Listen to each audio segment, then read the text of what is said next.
Je suis dépourvu de foi et ne puis donc être heureux. Car un homme qui risque de craindre que sa vie ne soit une errance absurde vers une mort certaine ne peut être heureux. Je n'ai reçu en héritage ni Dieu, ni point fixe sur la terre d'où je puisse attirer l'attention d'un Dieu. On ne m'a pas non plus légué la fureur bien déguisée du sceptique, les ruses de Sioux du rationaliste ou la candeur ardente de l'athée. Je n'ose donc jeter la pierre ni à celle qui croit en des choses qui ne m'inspirent que le doute, ni à celui qui cultive son doute comme si celui-ci n'était pas lui aussi entouré de ténèbres. Cette pierre m'atteindrait moi-même, car je suis bien certain d'une chose, le besoin de consolation que connaît l'être humain est impossible à rassasier. En ce qui me concerne, je traque la consolation comme le chasseur traque le gibier. Partout où je crois l'apercevoir dans la forêt, je tire. Souvent je n'atteins que le vide, mais, une fois de temps en temps, une proie tombe à mes pieds. Et, comme je sais que la consolation ne dure que le temps d'un souffle de vent dans la cime d'un arbre, je me dépêche de m'emparer de ma victime. Qu'ai-je alors entre mes bras? Puisque je suis solitaire, une femme aimée ou un compagnon de voyage malheureux. Puisque je suis poète, un arc de mots que je ressens de la joie et de l'effroi bandé. Puisque je suis prisonnier, un aperçu soudain de la liberté. Puisque je suis menacé par la mort, un animal vivant et bien chaud, un cœur qui bat de façon sarcastique. Puisque je suis menacé par la mer, un récif de granit bien dur. Mais il y a aussi des consolations qui viennent à moi sans y être conviées, et qui remplissent ma chambre de chuchotements odieux. Je suis ton plaisir, aime-les tous. Je suis ton talent, faisant aussi mauvais usage que de toi-même. Je suis ton désir de jouissance, seuls vivent les gourmets. Je suis ta solitude, méprise les hommes. Je suis ton aspiration à la mort, alors tranche. Le fil du rasoir est bien étroit. Je vois ma vie menacée par deux périls. D'un côté par les bouches avides de la gourmandise, de l'autre par l'amertume de l'avarice qui se nourrit d'elle-même. Mais je tiens à refuser de choisir entre l'orgie et l'ascèse, même si je dois pour cela subir le supplice du grill de mes désirs. Pour moi, il ne suffit pas de savoir que puisque nous ne sommes pas libres de nos actes, tout est excusable. Ce que je cherche, ce n'est pas une excuse à ma vie, mais exactement le contraire d'une excuse, le pardon. L'idée me vient finalement que toute consolation ne prenant pas en compte ma liberté est trompeuse, qu'elle n'est que l'image réfléchie de mon désespoir. En effet, lorsque mon désespoir me dit « Perds confiance, car chaque jour n'est qu'une trêve entre deux nuits », la fausse consolation me crie « Espère, car chaque nuit n'est qu'une trêve entre deux jours ». Mais l'humanité n'a que faire d'une consolation en forme de mot d'esprit. Elle a besoin d'une consolation qui illumine. Et celui qui souhaite devenir mauvais, c'est-à-dire devenir un homme qui agisse comme si toutes les actions étaient défendables, doit au moins avoir la bonté de le remarquer lorsqu'il y parvient. Personne ne peut énumérer tous les cas où la consolation est une nécessité. Personne ne sait quand tombera le crépuscule et la vie n'est pas un problème qui puisse être résolu en divisant la lumière par l'obscurité et les jours par les nuits. C'est un voyage imprévisible entre des lieux qui n'existent pas. Je peux, par exemple, marcher sur le rivage et ressentir tout à coup le défi effroyable que l'éternité lance à mon existence dans le mouvement perpétuel de la mer et dans la fuite perpétuelle du vent. Que devient alors le temps si ce n'est une consolation pour le fait que rien de ce qui est humain ne dure? Et quelle misérable consolation, qui n'enrichit que les Suisses. Je peux rester assis devant un feu, dans la pièce la moins exposée de tout au danger, et sentir soudain la mort me cerner. Elle se trouve dans le feu, dans tous les objets pointus qui m'entourent, dans le poids du toit et dans la masse des murs, elle se trouve dans l'eau, dans la neige, dans la chaleur et dans mon sang. Que devient alors le sentiment humain de sécurité si ce n'est une consolation pour le fait que la mort est ce qu'il y a de plus proche de la vie? Et quelle misérable consolation, qui ne fait que nous rappeler ce qu'elle veut nous faire oublier. Je peux remplir toutes mes pages blanches avec les plus belles combinaisons de mots que puisse imaginer mon cerveau. Étant donné que je cherche à m'assurer que ma vie n'est pas absurde et que je ne suis pas seul sur la terre, je rassemble tous ces mots en un livre et je l'offre au monde. En retour, celui-ci me donne la richesse, la gloire et le silence. Mais que puis-je bien faire de cet argent et quel plaisir puis-je prendre à contribuer au progrès de la littérature? Je ne désire que ce que je n'aurai pas, confirmation de ce que mes mots ont touché la cœur du monde. Que devient alors mon talent si ce n'est une consolation pour le fait que je suis seul? Mais quelle épouvantable consolation, qui me fait simplement ressentir ma solitude 5 fois plus fort. Je peux voir la liberté incarnée dans un animal qui traverse rapidement une clairière et entendre une voix qui chuchote. Vis simplement, prends ce que tu désires et n'aie pas peur des lois. Mais qu'est-ce que ce bon conseil si ce n'est une consolation pour le fait que la liberté n'existe pas? Et quelle impitoyable consolation pour celui qui s'avise que l'être humain doit mettre des millions d'années à devenir un lézard. Pour finir, je peux m'apercevoir que cette terre est une fosse commune dans laquelle le roi Salomon, Ophélie et Himmler reposent côte à côte. Je peux en conclure que le bourreau et la malheureuse jouissent de la même mort que le sage, et que la mort peut nous faire l'effet d'une consolation pour une vie manquée. Mais quelle atroce consolation pour celui qui voudrait voir dans la vie une consolation pour la mort. Je ne possède pas de philosophie dans laquelle je puisse me mouvoir comme le poisson dans l'eau ou l'oiseau dans le ciel.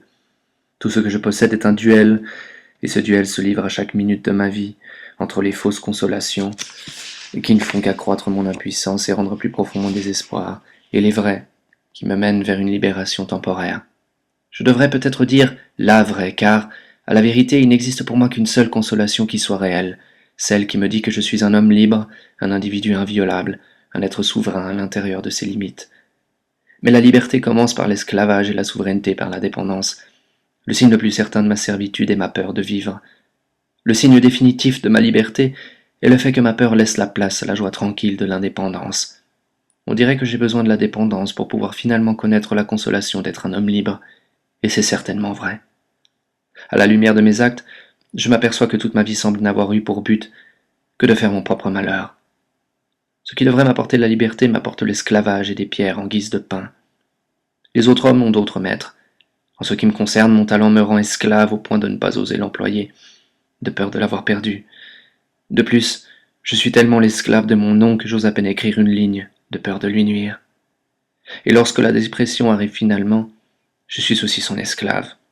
Mon plus grand désir est de la retenir, mon plus grand plaisir est de sentir que tout ce que je valais résidait dans ce que je crois avoir perdu, la capacité de créer de la beauté à partir de mon désespoir, de mon dégoût et de mes faiblesses.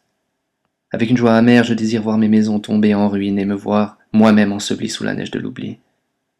Mais la dépression est une poupée russe, et dans la dernière poupée se trouvent un couteau, une lame de rasoir, un poison, une eau profonde et un seau dans un grand trou. Je finis par devenir l'esclave de tous ces instruments de mort.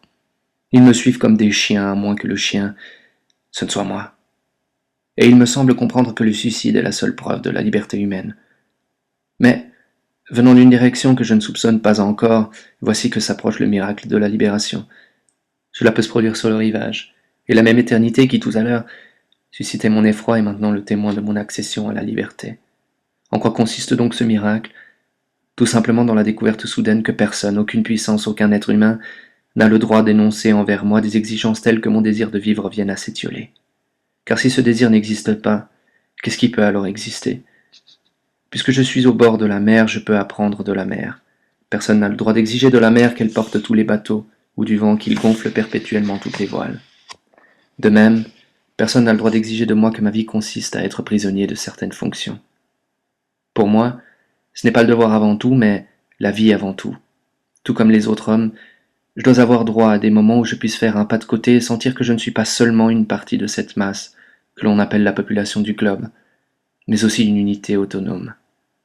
Ce n'est qu'en un tel instant que je peux être libre vis-à-vis de tous les faits de la vie qui, auparavant, ont causé mon désespoir.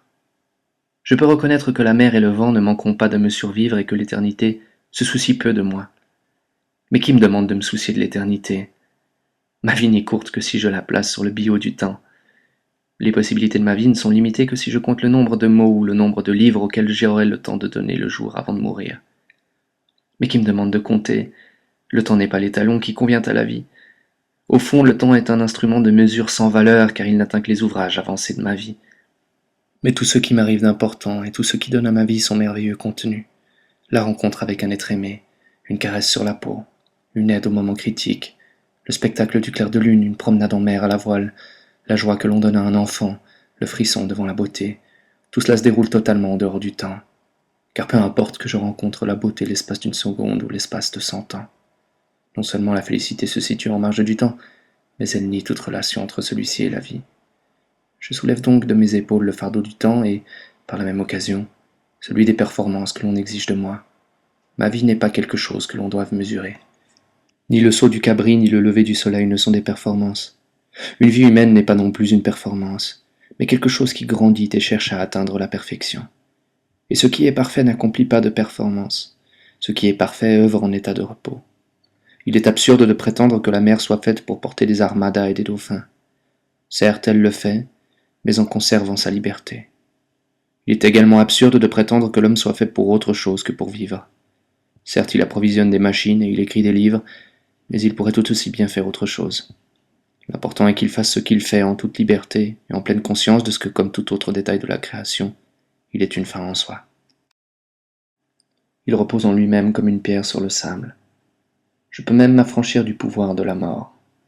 Il est vrai que je ne peux me libérer de l'idée que la mort marche sur mes talons, et encore moins nier sa réalité. Mais je peux réduire à néant la menace qu'elle constitue en me dispensant d'accrocher ma vie à des points d'appui aussi précaires que le temps et la gloire. Par contre, il n'est pas en mon pouvoir de rester perpétuellement tourné vers la mer et de comparer sa liberté avec la mienne. Le moment arrivera où je devrai me retourner vers la terre et faire face aux organisateurs de l'oppression dont je suis victime. Ce que je serai alors contraint de reconnaître, c'est que l'homme a donné à sa vie des formes qui, au moins en apparence, sont plus fortes que lui. Même avec ma liberté toute récente, je ne puis les briser. Je ne puis que soupirer sous leur poids. Par contre, parmi les exigences qui pèsent sur l'homme, je peux voir lesquelles sont absurdes et lesquelles sont inéluctables. Selon moi, une sorte de liberté est perdue pour toujours ou pour longtemps. C'est la liberté qui vient de la capacité de posséder son propre élément. Le poisson possède le sien, de même que l'oiseau et que l'animal terrestre. Thoreau avait encore la forêt de Walden. Mais où est maintenant la forêt où l'être humain puisse prouver qu'il est possible de vivre en liberté en dehors des formes figées de la société? Je suis obligé de répondre nulle part. Si je veux vivre libre, il faut pour l'instant que je le fasse à l'intérieur de ces formes. Le monde est donc plus fort que moi. À son pouvoir, je n'ai rien à opposer que moi-même. Mais d'un autre côté, c'est considérable. Car tant que je ne me laisse pas écraser par le nombre, je suis moi aussi une puissance. Et mon pouvoir est redoutable tant que je puis opposer la force de mes mots à celle du monde. Car celui qui construit les prisons s'exprime moins bien que celui qui bâtit la liberté. Mais ma puissance ne connaîtra plus de bornes le jour où je n'aurai plus que mon silence pour défendre mon inviolabilité, car aucune hache ne peut avoir de prise sur le silence vivant. Telle est ma seule consolation. Je sais que les rechutes dans le désespoir seront nombreuses et profondes, mais le souvenir du miracle de la libération me porte comme une aile vers un but qui me donne le vertige, une consolation qui soit plus qu'une consolation et plus grande qu'une philosophie, c'est-à-dire une raison de vivre.